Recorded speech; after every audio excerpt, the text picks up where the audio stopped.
السلام عليكم ورحمة الله تعالى وبركاته. أهلا وسهلا بكم مرة أخرى على قناتي.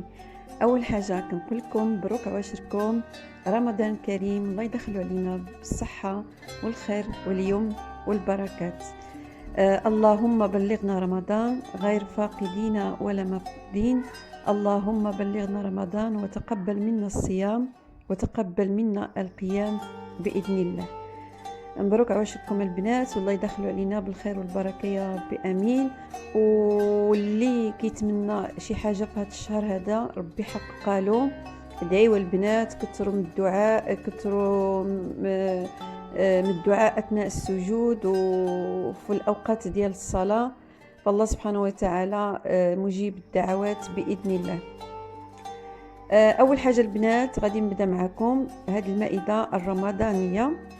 كيف ما كتعرفوا كل سنة تقريبا كنشارك معكم المائدة الرمضانية، كيف ما شاركت معكم الركن الرمضاني. اللي ما شافش الفيديو غادي نخلي له اللينك في أسفل صندوق الوصف، غادي تدخلوا تشوفوه وتشجعوني وتعطيوني الآراء ديالكم وتشاركوا معايا الفيديو. إذا كيف ما قلت لكم كل سنة كنشارك معكم الأفكار البسيطة، وإن كانت بسيطة لا بأس بها. المهم أننا نحتفلوا بهذا الشهر الرمضاني، بهذا الشهر أو بهذه المدرسة السنوية اللي كتجي سبحان الله كل سنة كننتظروها بفارغ الصبر. وطبعا كل واحد منا كيتمنى أنه يصوم هذا العام هذا، والله سبحانه وتعالى يبلغ رمضان المقبل كما كان يدعو الرسول عليه الصلاة والسلام: اللهم بلغنا رمضان غير فاقدين ولا مفقودين. إذن البنات كيف ما كتشوفوا هاد المفارش اللي كنحطوا عليها الأواني ديالنا، هادو ديال الخيش والحاشية ديالهم بالسقالي وبواحد النوع ديال الخيط. هادو كنت صوبتهم بيدي وكنت شاركته معكم في بداية ديال القناة ملي كنت كنعمل معكم المادة ديال الكروتشي. بالنسبة للألوان اللي اخترت هاد السنة كيف ما كتشوفوا ديال الأواني ديالي اخترت الزيتي الملكي. ربما الصور هنا ما كتعطيش الحق ديالو، ولكن اللون أنا شخصيا أعجبني، وكذلك اخترت اللون الذهبي. بالنسبه للاواني ملت فيهم جوج ديال او الصحون، ملت فيهم جوج ديال الالوان. غادي نخليكم مع الطريقه اللي وضعت بها الاواني ديالي.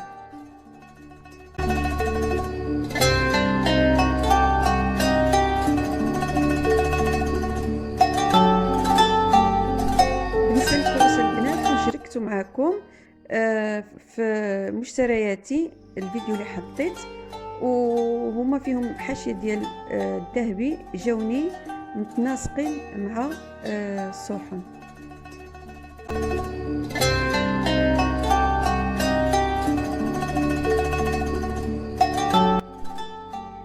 بالنسبه للزلايف كنت يعني فتشت عليهم انني نعمل اللون الزيتي ونعمل اللون الذهبي، ولكن للاسف ما لقيتش، ففضلت انني نجيب اللون الذهبي اللي كتشوفوه معايا.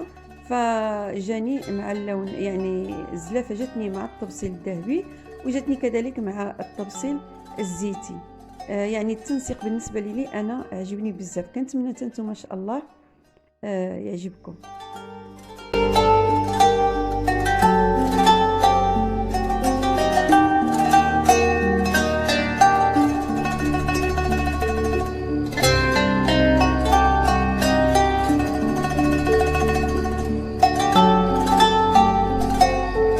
بالنسبه للسبيره طبعا غادي تكون بنفس اللون ديال الزلايف، والطباس الكبارين ما بغيتش نكتر منهم، فانا جبت واحد في الزيتي وواحد في الذهبي.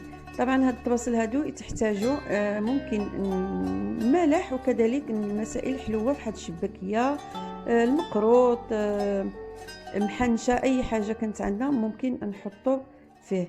وبالنسبه لهاد الزلافه الكبيره ممكن نعملوا فيها السوبه او الحريره، وكذلك نعملوا فيها الفواكه.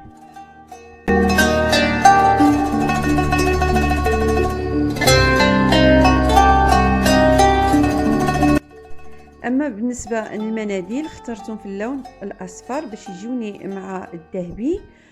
وما عملتش يعني طويتهم طيه عاديه جدا، ممكن نتوما تفننوا فيهم بالطريقه ديالكم. وكانت عندنا واحد البليغه اللي هي ديال الفخار، جاتني مع اللون ديال الاواني، حطيت فيها ما تبقى من المناديل.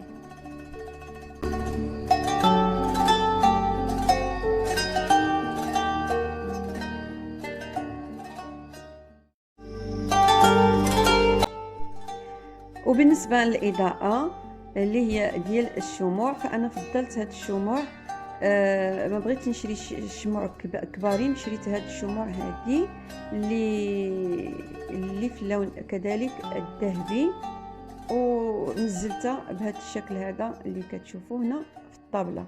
حتى هي جاتني كذلك مع اللون الذهبي اللي عندي في الطباصل. فهنا انا يعني بغيت نركز على اللون الذهبي والزيتي ما بغيتش نكثر منه باش ما يقتليش اللون وما يطغاش على اللون كثير، رغم انني الصراحه عجبني اللون الذهبي بزاف، عفوا اللون الزيتي عجبني بزاف، ولكن دخلت اللون الذهبي باش يعطي واحد الاضاءه للمائده ديالي.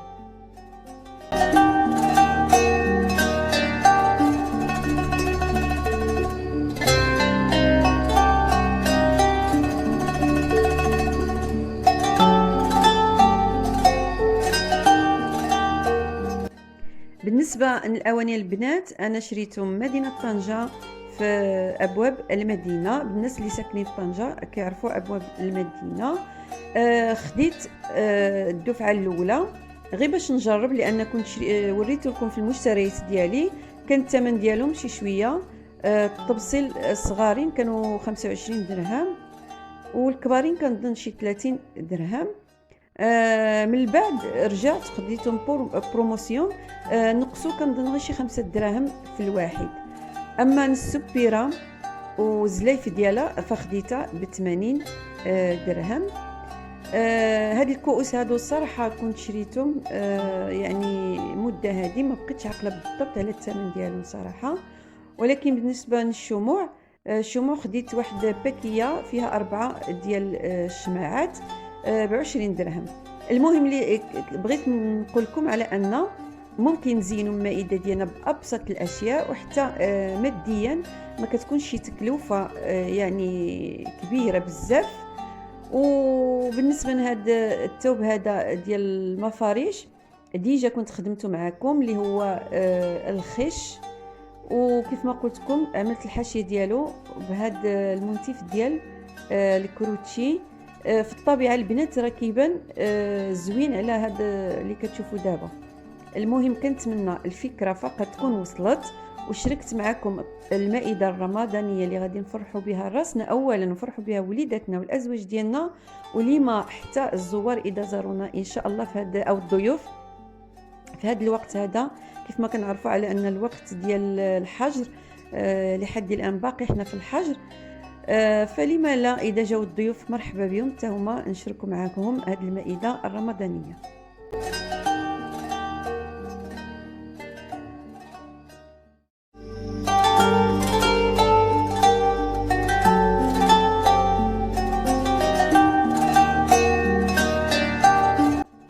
بالنسبه لي البنات، انا عندي مبدا ماشي حتى من الضروري يكونوا الضيوف عاد نزينوا المائده وناكلوا في اواني جديده او اواني جميله، ولكن الانسان يفرح راسه دائما، او مره ويفرح كذلك وليداته.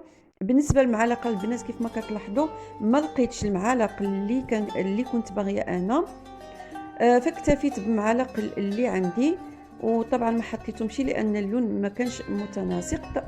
فقط بغيت نشارك مع المشاهدات طبعا ديالي واللي كيدعموني واللي كيتفرجوا فيا. كنتمنى ان شاء الله تشجعوني وتقولوا لي الراي ديالكم في هذه المائده البسيطه، وكنقول لكم مبروك عشكم، رمضان كريم، والى اللقاء في فيديو قادم ان شاء الله، ودائما على قناه أنفال. دمتم سالمين، والى اللقاء في فيديو قادم بحول الله.